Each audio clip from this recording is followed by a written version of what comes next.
going on, guys? It's Travis with Broken Limb Homestead. Got another one of these Chinese quads in here today. But what's going on with this one is guy brought it to me and it barely wants to start. When it does start, it's after cranking and cranking and cranking, and it'll only run on choke, but barely run on choke, and it certainly won't idle regardless. And if you kill the choke, it just dies immediately. So the guy says that the person he bought it from put a new carburetor on it. But I don't know the full history. It could have sat with gas in it for a while. The new carburetor could have got gunked up from that. My go-to fix for these when they have a idle issue or a no start issue is to just pull the carb back apart and just make sure everything's clean. So that's what we're going to do with this one. Usually when it'll only run on choke, it's usually a clogged pilot jet.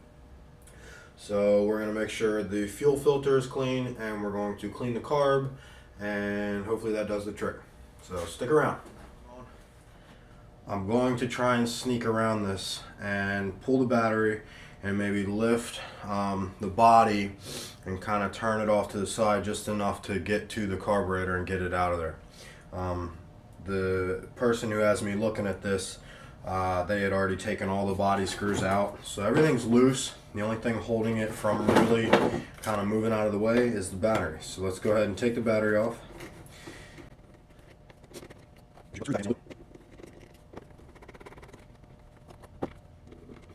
Alright, then you'll have to take the gas cap off because that kind of holds it in place too. Let's see if we can, even if I can get it like picked up a little bit and just wedge something under there so it'll kind of be up and out of the way. But usually you can kind of get it up and turn it like so, and that'll kind of expose a lot of what you're trying to work on.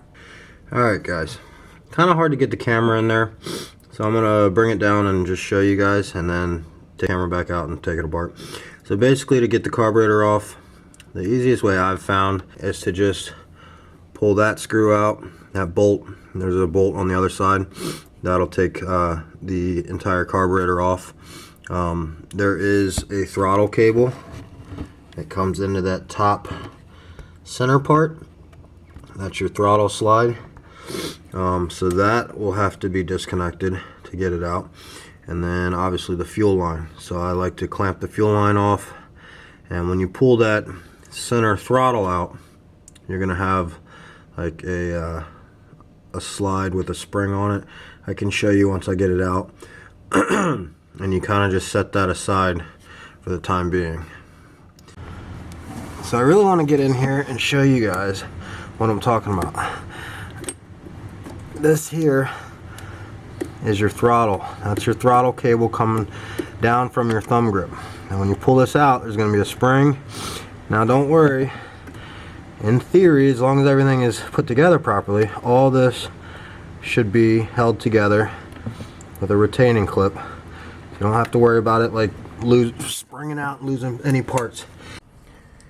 The first thing I do is I got one of these cool guys. You open it like that. You can clamp the fuel hose, push that down, and it locks it in place. So that'll shut the fuel off, so you can take the carb apart and not get as much gas everywhere. Okay. Now,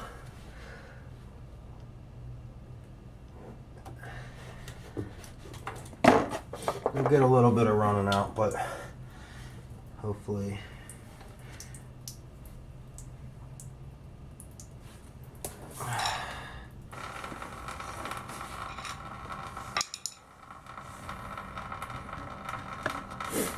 so these fuel lines are so old that the rubber has hardened so much that I can't even get it to clamp closed. So that's one thing I'm going to do while I have it apart, is throw some new fuel line on there. But right now I don't have much of a choice other than to let the gas drain out. Thankfully I don't think there's too much gas in there, so we'll let that go and then we'll get back to it. So then you just have those two 10mm bolts and the choke cable, which we'll probably have to get from the other side, and then the carburetor will come out. One thing to be mindful of, this is a gasket and spacer between the intake and the carburetor. It's plastic. I've seen on many occasions where either this rubber gasket is all crappy and or this entire plastic piece cracks or breaks. If this cracks or breaks, or you're not getting a good gasket or a good seal there, that's going to cause an intake leak, which means too much air, which can cause all kinds of running issues as well. So make sure you check this over, and if you see anything wrong with it, make sure you replace it. Alright guys, like I told you, I had to go around the other side. Was able to kind of pull the carb out of its spot, get it down where I could reach it better. But I wanted to show you the choke cable and how it's attached. Again, sorry for this crappy view with the light and all that, but I'm really trying to show you guys exactly what you need to do to get these off. A lot of it's kind of common sense, and once you get in there you'll figure it out. But hey, if you've never done this before, I'm trying to show you what you're getting yourself into. So on that arm there, that brass colored arm, I would point, but I'm holding the camera and the flashlight. You'll see that excuse me, that top Phillips head screw, which holds like a little clamp. That clamp is clamping down the choke cable. So basically that top Phillips head screw, you'll loosen that. That'll loosen the clamp, and then you can rotate that cable out of that plastic arm that opens and closes your choke. Once I get the carburetor out and onto the table, I'll show you what exactly that's doing. So basically what I got sitting here is the carburetor we just removed from the bike. I have the old fuel line. This should be like, so you see how that's soft? The entire hose should be that soft. So we're gonna go ahead, that's why earlier when I tried to clamp it, I couldn't even get the thing to clamp shut. And that's why I made a giant mess. So we're gonna set up a new fuel line setup, a new fuel filter. Let's take this air cleaner off. What I wanted to show you is before, when I was trying to explain it on the bike, I wanted to show you what the choke is actually doing when you pull the choke on. So right now the choke is off, okay? When you pull that choke cable, it closes that butterfly. And what that does is restricts the amount of air, or chokes the amount of air going into the carburetor. Therefore, it's still sending a lot of fuel but less air, which richens the mixture and will help it get started on a cold start. So we're going to open this up and see what we got inside. Alright, let's open up this bowl. Now if I'm doing like motorcycle carburetors or something where there's more than just one carb, I actually have these plastic bins and I'll separate them, and each bowl, each set of jets, each component for each carburetor I'll keep separate. That way you can keep track of everything and where it went and all that.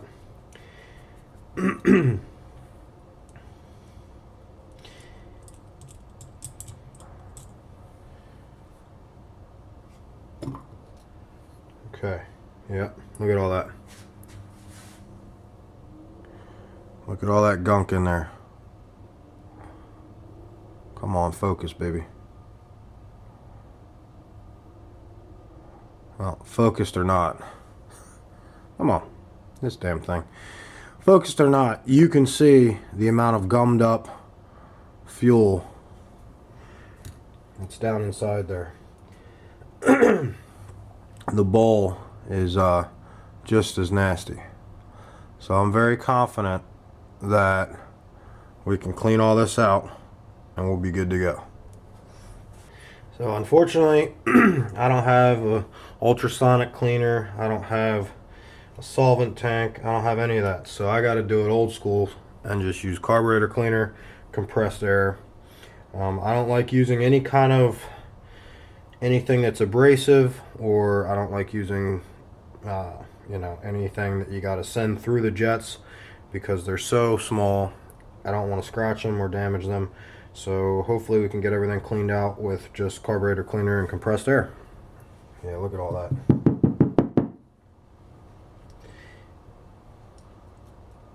So this is your float. So if you slide this pin out,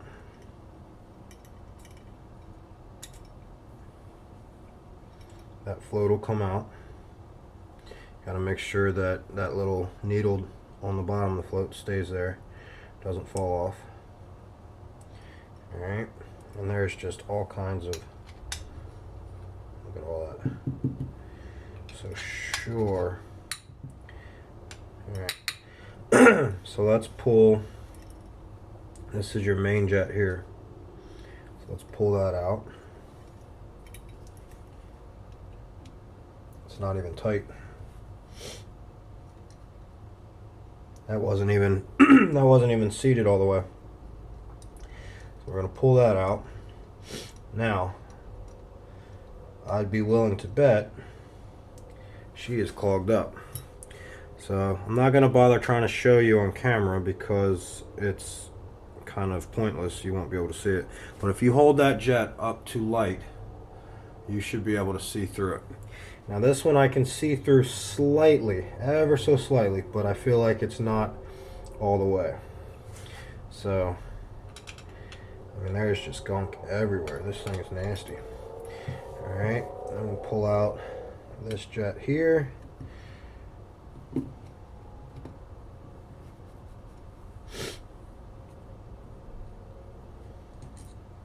Same thing with that. You should be able to see through it. This one, I can't even see through. Alright, and once I get the jets out, I'll also spray carb cleaner through all the ports as well. So let's get this all cleaned up, get it back together and see if that did the trick. Alright, we'll start with the bowl.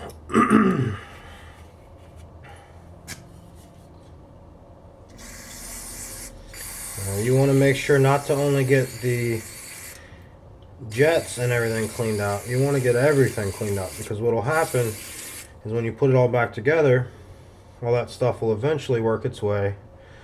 So I'll just let that sit.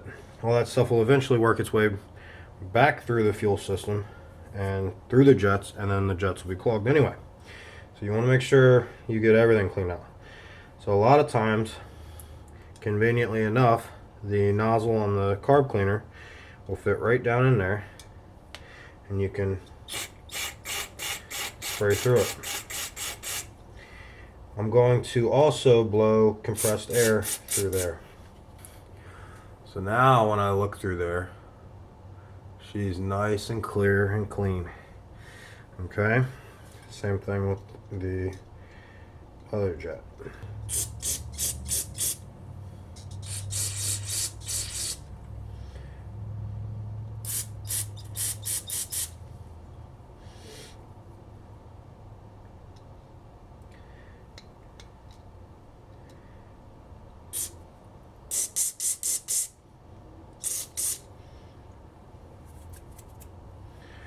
Alright, see all this gunk in there, you want to get that all out.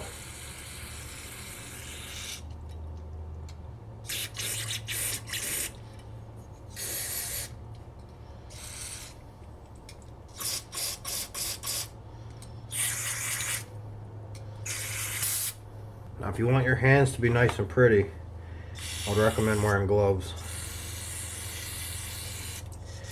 Fortunately for me, my hand modeling days are over.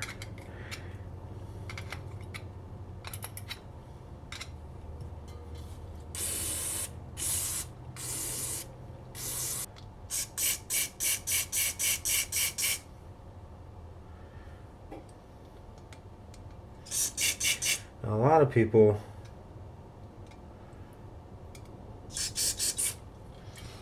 they'll just go out and buy a new carburetor, as cheap as these are for these things, but I personally don't like buying things I don't need to buy.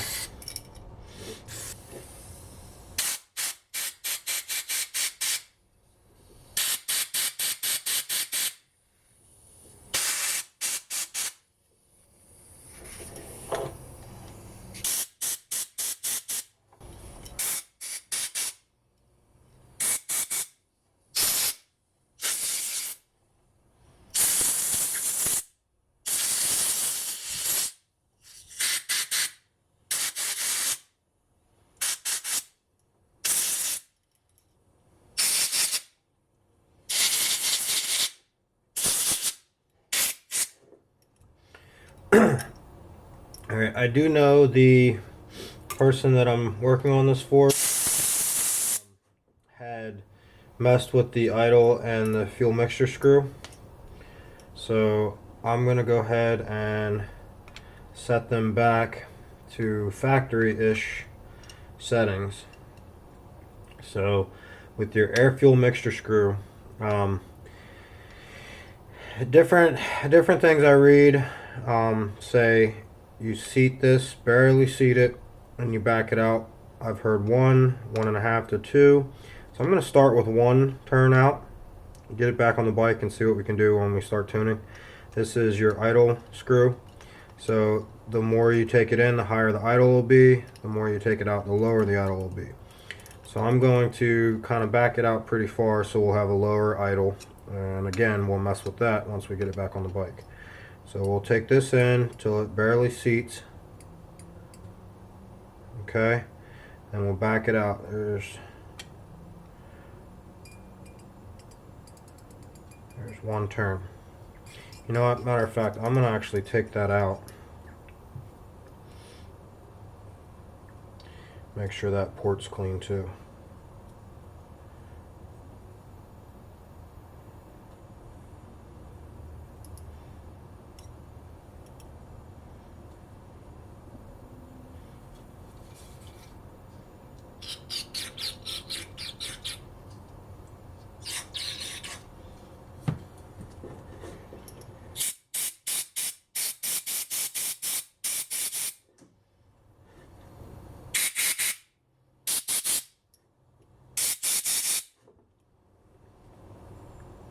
Okay.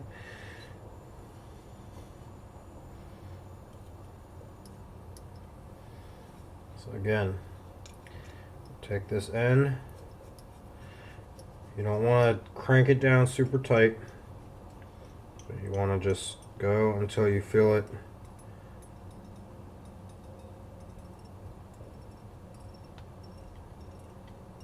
seat.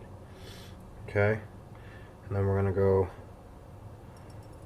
just half a turn and 1 turn. So the carburetor itself looks pretty good. So I'm going to set this over here where it's clean. Make sure if you go this route and you're blowing the jets out, make sure you got a good grip on these. I have before not had a good grip on this, and the air compressor will send this clear across the shop, and I'm sure you can imagine how hard it is to find something like this somewhere in the shop.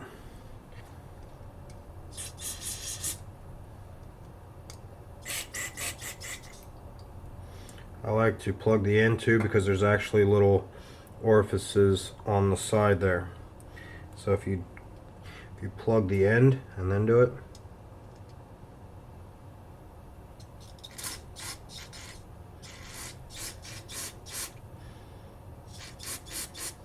make sure those are clean too.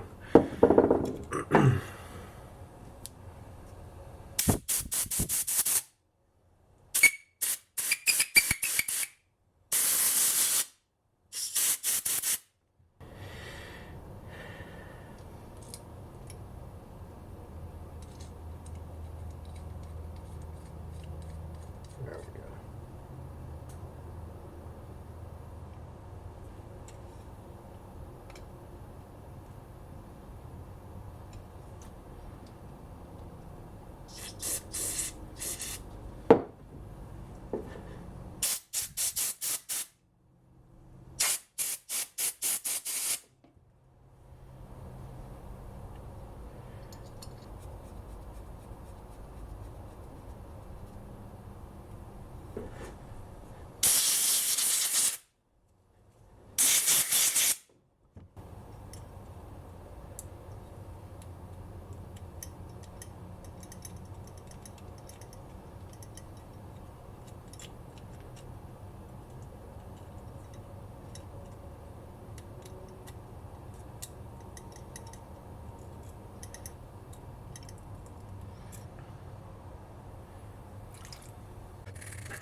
Now that the carburetor is all back together, I want to set up the new air hose. So this fit in there nice. So what I want to try and do is match this as closely as possible.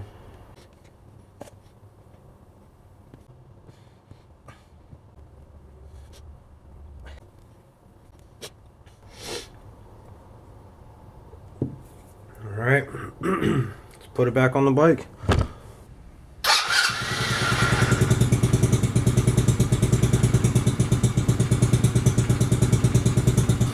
She's cold.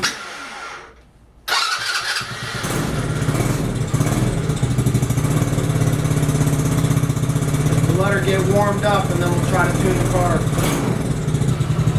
Alright everybody, this one seems to be doing good. I did end up tuning the carbs. I didn't include it in this video because I didn't want this video to be a carb tuning video. But there's lots of good information out there on YouTube, so if you need help tuning your carb, go check that out. So it should be good to go. It seems to respond to the throttle pretty well, drop back down to idle pretty well. I'm going to leave it run for a little while, make sure I don't have any little last minute fine tweaking to do. But I think that fixed it. I hope this video helped you. If you have any problems with your quads, not starting or not wanting to idle, usually the carburetor is the culprit. So again, hopefully this was helpful.